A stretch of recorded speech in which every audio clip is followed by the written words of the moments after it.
Lamincy, diplômé d'école de commerce DESS création, reprise, redressement d'entreprise, DESS management de réseau de franchise, en charge du pôle formation pour EPAC International, premier cabinet de conseil en franchise en France, a contribué au développement de nombreux réseaux, le tout à partir des mêmes concepts et stratégies qu'il partage avec vous dans cette vidéo. Chers franchiseurs, bonjour et bienvenue dans cette vidéo dans laquelle je souhaite partager avec vous comment organiser le succès de votre salon dans l'après-salon. C'est-à-dire que je suis convaincu d'une chose, c'est que ce qui fait réellement le succès d'une manifestation telle que la participation à un salon, c'est la façon dont vous allez organiser justement les actions et la façon dont vous allez synchroniser le tout une fois que vous serez rentré de ce salon. Combien de fois êtes-vous parti ou avez-vous vu des gens qui vont à une rencontre, qui reviennent avec tout un paquet de cartes de visite comme ça et qui le laissent quelque part sur un bureau? C'est exactement la même chose. Moi-même personnellement, ça m'est arrivé des dizaines de fois jusqu'à ce que j'ai mis en place, jusqu'au jour où je mette en place un système donc, de briefing à la suite de ce type de manifestation. Et en ce qui concerne la participation à un salon, l'importance est bien évidemment 100 fois plus importante parce que vous avez payé pour participer à ce salon. L'objectif était d'avoir in fine plus de franchisés. Vous n'avez certainement signé aucun contrat sur le salon. Par contre, c'est après le salon que tout va se faire. Maintenant, comment organiser le tout lorsque notamment vous êtes dans un environnement où si vous avez écouté ce qu'on a partagé ensemble ces derniers temps, vous avez un nombre de candidatures extrêmement important. Alors, ce qui va se passer, c'est que ce qu'il faudra faire dès que vous êtes sorti du salon, et moi ce que je recommande, c'est d'ailleurs de le faire tous les soirs, directement, immédiatement, en classant les fiches, c'est de les classer en priorité par ordre d'importance. Si vous avez respecté, n'est-ce pas, notre classement, vous devez avoir quelque chose de cette nature. Donc, où c'est marqué,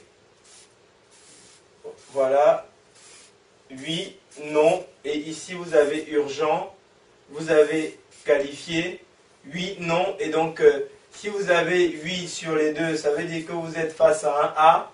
Si vous avez non sur les deux, ça veut dire que vous êtes face à un D. Et ensuite, en fonction de ce que vous avez, vous pouvez avoir un oui, et oui c'est urgent, et puis par contre il n'est pas qualifié, auquel cas on a un C, ou alors non c'est urgent, mais par contre il est qualifié, à ce moment c'est ce que nous on appelle un B.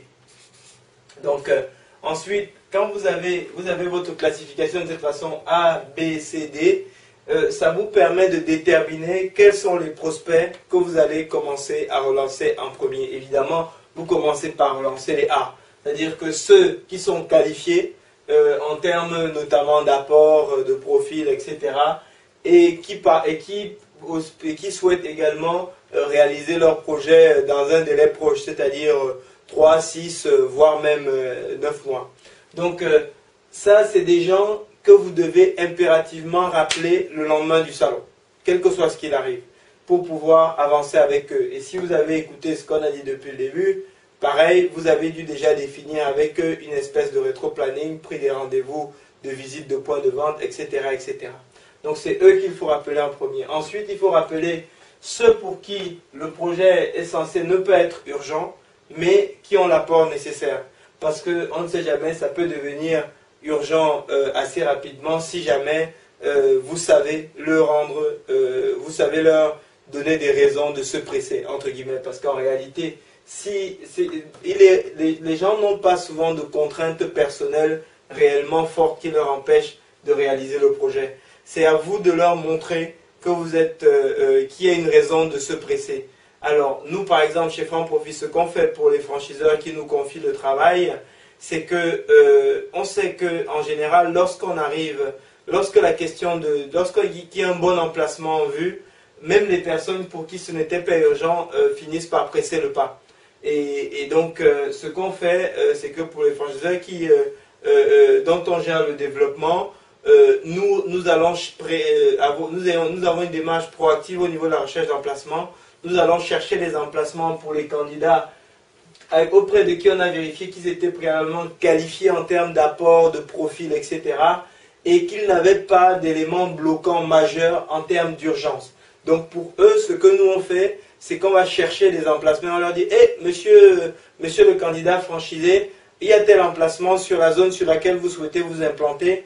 Est-ce que vous souhaitez y jeter un coup d'œil? Et quand c'est des bons emplacements, il dit jamais non et tout de suite il se presse. Et c'est de cette façon qu'on arrive à transformer des personnes pour qui le projet n'était pas urgent en personnes qui tout de suite, donc des personnes qui étaient en B, on les passe de cette façon en A, de façon extrêmement rapide et très efficace en fin de compte.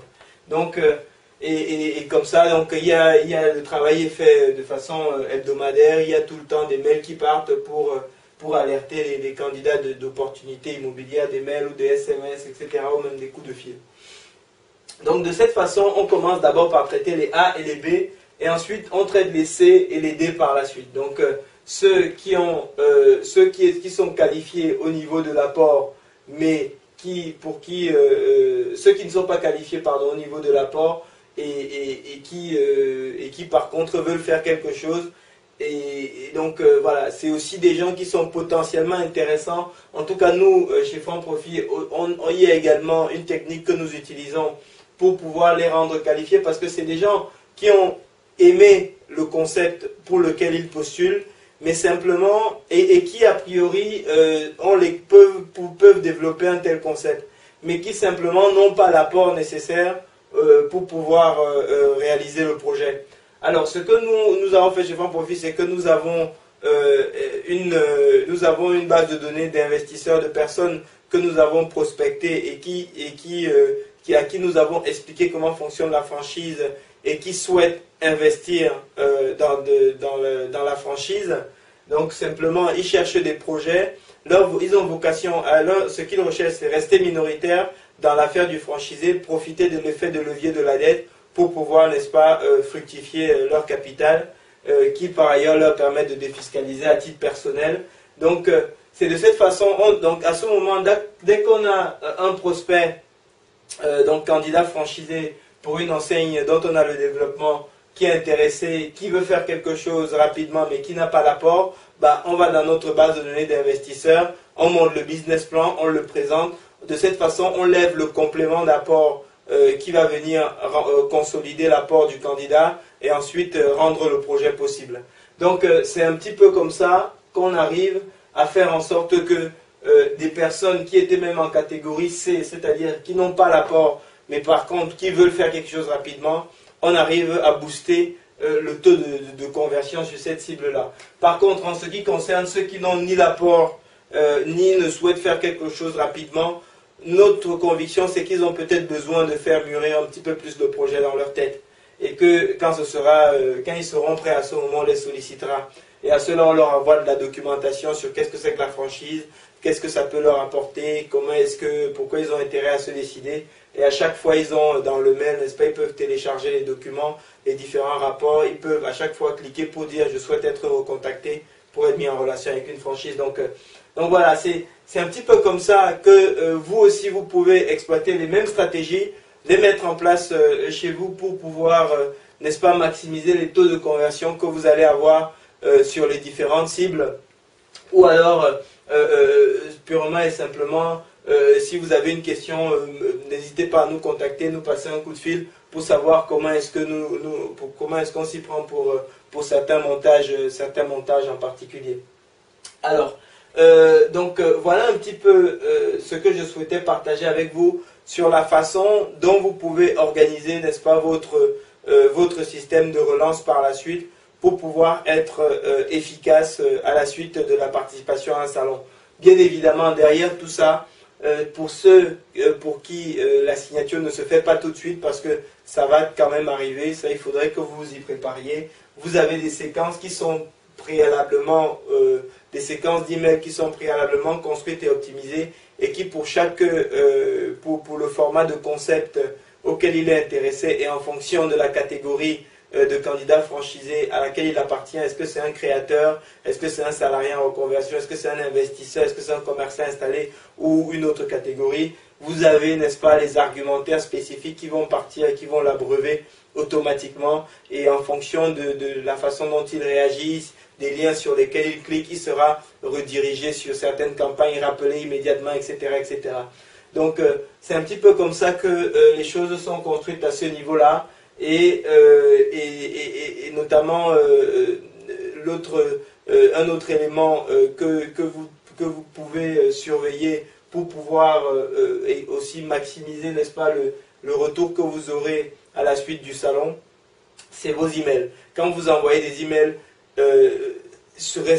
regardez de façon attentive la façon dont les personnes interagissent avec votre mail, parce que c'est vraiment juste après le salon que les prospects sont le plus chauds possible. Donc nous, par exemple, nous avons un système chez Franprofit qui nous permet de savoir exactement à quel moment la personne a cliqué, a ouvert ou cliqué sur un lien, et donc on peut le rappeler aussitôt pendant que et battre le fer pendant qu'il est chaud, parce que quand ils sortent des salons, parfois ils ont des concepts, ils ont des plaquettes plein le sac, et lorsqu'ils ouvrent notre mail pour nous, ça veut dire que c'est un moment où il est le plus favorable à nous entendre, où il a notre concept dans la tête. Donc c'est vraiment à ce moment-là qu'il faut jaillir et lui passer un coup de fil pour tenter de le closer, notamment pour les candidats les plus courtisés ou les candidats qui n'étaient pas extrêmement séduits par le concept, mais qui avaient trouvé quelque chose d'intéressant. Donc voilà, je vous ai mis sur la table toutes les stratégies que nous utilisons pour pouvoir maximiser les taux de conversion pour, n'est-ce pas, pour le développement des enseignes dont nous avons la charge. J'espère que ça vous a donné des idées pour pouvoir vous-même construire vos stratégies ou alors avoir une vision un peu plus claire de la façon dont nous occupons des franchiseurs qui nous confient le travail. Et j'espère que tout ceci vous permettra, n'est-ce pas, d'atteindre vos objectifs de développement. Et en tout cas, je vous souhaite très bon succès dans votre projet. Merci.